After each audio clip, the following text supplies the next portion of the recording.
ओम ब्रह्मा मुरारे त्रिपुरांतरकारी भानु शशि भूमि सुतो बुधश्च गुरुश्च शुक्र शनि राहु केतव सर्वे ग्रह शांति करा भवन्तु। नमस्कार, स्वागत है आपका आचार्यवाणी में। मैं आचार्य डॉक्टर विक्रमादित्य आपके साथ हूँ। देखिए, आज हम उपस्थित हैं कन्या राशि वालों के लिए प्रभाव कैसा रहेगा मंगल के परिवर्तन का। मंगल का जो परिवर्तन हो रहा है और विशेष तौर पर जो हुआ है परिवर्तन, सिंह राशि में मंगल का पदार्पण हो रहा है कर्क राशि से निकलकर, वो कैसा रहेगा। मंगल कर्क, जब बात करें हम कन्या राशि वालों के लिए 12वें भाव में चले गए हैं मंगल, और कहाँ का बड़े इंपॉर्टेंट भाव के स्वामी हैं। आपके अष्टम भाव के स्वामी हैं और साथ साथ आपके तृतीय भाव के स्वामी हैं। तृतीय भाव के स्वामी मंगल जो हैं वो आपके 12वें भाव में जाकर स्थित हो जाएंगे। मंगल अभी तक चल रहे थे पिछले 50 दिनों से कर्क राशि में, और कर्क राशि के मंगल विशेष तौर पर सबसे क्षीण कमज़ोर माने जाते हैं। जैसे मंगल आप समझें विशेष तौर पर मेष का स्वामी है, मेष राशि का, और वृश्चिक राशि का स्वामी है। इन राशियों में आकर अपने शुभ प्रभाव में होते हैं। वहीं मकर में आके मंगल उच्च के हो जाते हैं। यदि हम बात करें तो मंगल कर्क में आके बहुत क्षीण हो जाते हैं, कमज़ोर हो जाते हैं, और बिल्कुल मंगल सेनापति हैं, साहस के प्रतीक हैं। और जब वो कर्क में चले गए थे तो आपने देखा होगा कि हतोत्साहित, मन में काम करने का प्रभाव ही नहीं हो रहा था। लाख प्रयास करने के बावजूद भी वो धीरे धीरे काम हो रहे थे, हिम्मत बिल्कुल अंदर से टूट गई थी। लेकिन अब एक मंगल में परिवर्तन आ गया है। मंगल सिंह राशि में प्रवेश कर रहे हैं 30, उसके बाद मंगल करीब करीब 18 अगस्त तक यहीं रहेंगे। लेकिन आपके 12वें भाव में मंगल चले गए। 12वें भाव में मंगल का प्रभाव क्या शास्त्र के अनुसार से बताया गया है, ऐसे में शत्रुओं से कष्ट उत्पन्न करने के योग दे देते हैं। साथ साथ विशेष तौर पर एक बात समझें कि कई बार क्या होता है कि ऑपोजिट सेक्स से भी कुछ ना कुछ क्लैश होने के योग बन जाते हैं। अट्रैक्शन तो होती है, लेकिन अननेसेसरी उसके कारण से कुछ ना कुछ क्लैश, आपस में मनमुटाव, संबंध, यानी एक दूसरे का दबाने का प्रवृत्ति उत्पन्न हो जाती है। साथ साथ यात्राओं के योग भी इस राशि के अनुसार से जब मंगल भाव में आते हैं तो वो योग देने के योग देते हैं साथ साथ। और यदि हम बात करें तो ऐसे में कुछ स्वास्थ्य के संबंधित समस्याएं भी उत्पन्न करने के योग देते हैं, यानी रक्त विकार इत्यादि समस्याएं उत्पन्न होने के योग देते हैं। ऐसे में राज्य से अननेसेसरी के क्लेशेस, बड़े लोगों से अननेसेसरी दोस्ती तो बनती है, लेकिन कई लोग जो कंजर्वेटिव विचार के होते हैं उनसे अननेसेसरी के क्लैश, अननेसेसरी के बैठे बैठाए दुश्मनी, बैठे बैठाए शत्रुता उत्पन्न करने के योग दे देते हैं इस प्रकार के। और साथ साथ इस कुंडली के अनुसार से यदि हम बात करें तो व्यापार में कई स्पेसिफिक मंगल संबंधित कार्यों में विशेष तौर पर लाभ के योग भी बना देते हैं मंगल। बड़े बड़े लोगों से मुलाकात होती है। लेकिन एक समस्या इसके साथ और भी है कि शनि मंगल, ये मंगल की जो परिवर्तन होगा, शनि जो आपकी 6ठे भाव में चल रहे हैं उनके साथ 12वें भाव में बैठकर मंगल आपस में समसप्तक योग बना लेंगे। ये आपस में अंतर्द्वंद की स्थिति उत्पन्न कर देगा। इससे आपको बचने की आवश्यकता है। ये स्थिति विशेष तौर पर कष्ट की स्थिति दिखाई देती है। मंगल का योग जो है वो विशेष तौर पर यहाँ आपको परेशानी में उत्पन्न कर सकता है। तो इससे आपको सावधानी, बड़े जीवन अननेसेसरी के लोगों से संघर्ष की स्थिति उत्पन्न होने के योग बन सकते हैं।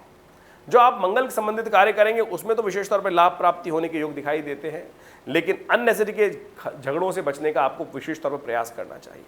मंगल शनि के टकराव होने के कारण जो लोग शेयर मार्केट में काम कर रहे हैं उनको बहुत सावधानी के साथ, आप देखेंगे मार्केट में कुछ ना कुछ ऐसा एकदम झटका आ सकता है, और ऐसे में उससे बचने का आपको प्रयास करना चाहिए। मंगल शनि का जब भी आप निकाल के देखें कुंडली के अंदर योग, जब भी साल 1.5 साल में जो ऐसा योग बनता है तो ऐसा गोता लगाती हैं, उनमें अननेसेसरी प्राकृतिक आपदाएं, झगड़े, एक्सीडेंट इत्यादि के योग बनते हैं। साथ साथ में आतंकवादी घटनाएं कुछ ज़्यादा प्रवोक हो जाती हैं, लोग एग्रेसिव हो जाते हैं, उसके कारण से बचने का प्रयास करना चाहिए।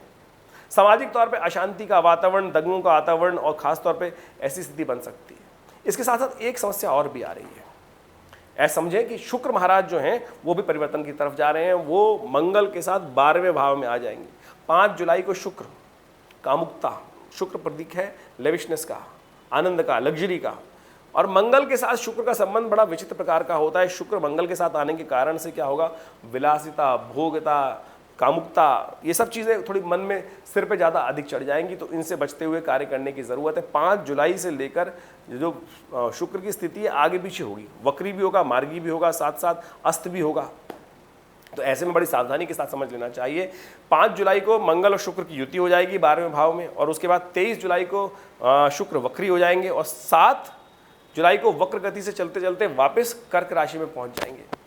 और ऐसे में कर्क राशि में जाकर अंत में आप देखिएगा कुछ अस्त भी हो जाएंगे। तो लेकिन ये 7 अगस्त तक का प्रोग्राम जो है विशेष तौर पे ध्यान रखिएगा, कहीं ना कहीं कामुकता के कारण से थोड़ा बहुत अंदर कामुकता बढ़ जाएगी और थोड़ा सा भोग विलास की तरफ प्रवृत्ति ज़्यादा हो जाएगी। ऐसे में अननेसेसरी का संघर्ष, जैसा हमने कार्यक्रम में आपको हम बताया कि स्त्री मित्रों से कुछ ना कुछ मनमुटाव होने के योग बन सकते हैं, तो कोशिश करें वो आपके व्यवसाय में परेशानी लाने के योग बना सकते हैं।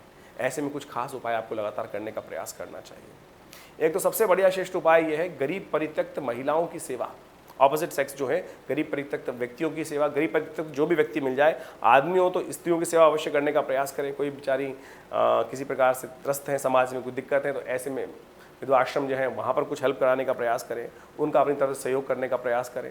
यह आपके लिए बहुत उचित उपाय रहेगा। कंजर्वेटिव लोगों से बच के रहने का आपको बहुत ज़रूरी है।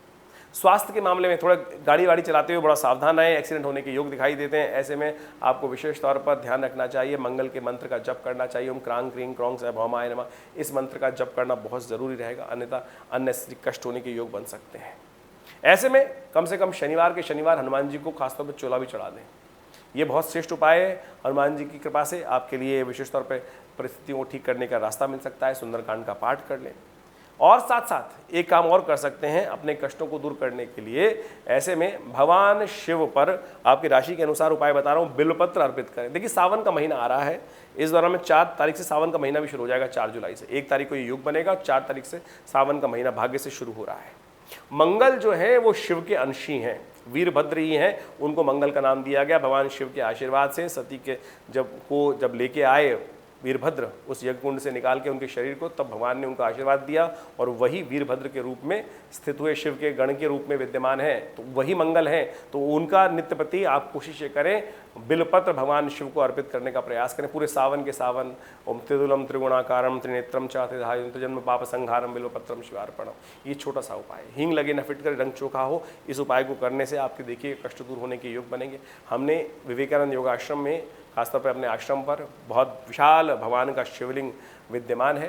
भगवान शिव का समस्त शिव जो परिवार है वहाँ उनका सुंदर तरीके से अभिषेक किया जाएगा नित्य प्रति।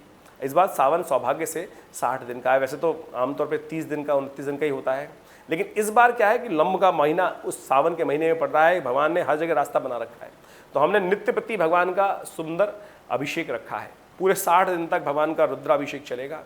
रुद्राष्टाध्यायी के वेद मंत्रों के द्वारा करीब करीब 1-1.5 घंटे का कार्यक्रम होता है। आप भी अपने नाम से उसमें यज्ञ व्यवस्था कर सकते हैं, रुद्राभिषेक की व्यवस्था कर सकते हैं, स्वयं भी भाग ले सकते हैं।